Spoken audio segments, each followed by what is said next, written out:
Selamat datang di video pengenalan Panduan Praktis Instrumen Penilaian Kematangan Keamanan Siber (IKAS). Apa sih itu IKAS? IKAS merupakan instrumen penilaian yang digunakan untuk mengukur tingkat kematangan keamanan siber yang memuat indikator evaluasi penerapan domain dan kategori kegiatan kerangka kerja pelindungan infrastruktur informasi vital. Lalu, mengapa IKAS itu penting? Bagi organisasi, memahami posisi dan kesiapan keamanan siber adalah langkah awal untuk menyusun strategi penguatan yang efektif di era digital saat ini. IKAS dapat membantu dalam hal-hal berikut. 1. Membantu organisasi mengetahui sejauh mana keamanan siber telah diterapkan di lingkungannya. 2. Mengungkap potensi risiko dan kerentanan yang bisa mengganggu jalannya operasional. 3. Mendapatkan rekomendasi strategis untuk perbaikan dalam meningkatkan keamanan sibernya. 4. Menjadi bukti bahwa organisasi punya komitmen kuat dalam melindungi sistem elektronik yang dimilikinya.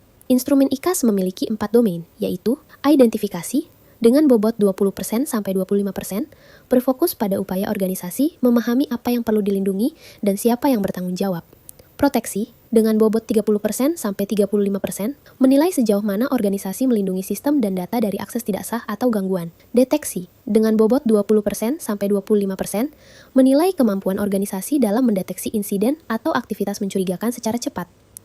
Guli, atau penanggulangan dan pemulihan, dengan bobot 20%-25%, mengukur kesiapan organisasi dalam merespons insiden dan memulihkan layanan dengan efektif. Lalu, bagaimana sih proses pengukuran IKAS dilakukan? Ada 4 tahapan yang dilalui, yaitu tahap pertama, bimbingan teknis, di mana organisasi akan mendapatkan pemahaman mengenai hal-hal yang berkaitan dengan pengisian tools IKAS. Kedua, self-assessment, yaitu organisasi melakukan pengisian mandiri berdasarkan sejauh mana penerapan keamanan siber pada organisasi masing-masing. Ketiga, verifikasi. Di tahap ini, tim verifikator BSSN meninjau kesesuaian hasil self-assessment dengan bukti yang diberikan. Terakhir, penyampaian laporan dan rekomendasi. Di sini, tim BSSN akan menyampaikan laporan dan rekomendasi yang dapat membantu organisasi meningkatkan keamanan sibernya. Sampai di sini, kita telah memahami konsep dasar IKAS, mulai dari tujuan, domain penilaian, hingga tahapan proses pengukurannya. Lalu, bagaimana sih proses pengisian IKAS dilakukan secara mandiri? Ayo, lanjut ke video berikutnya.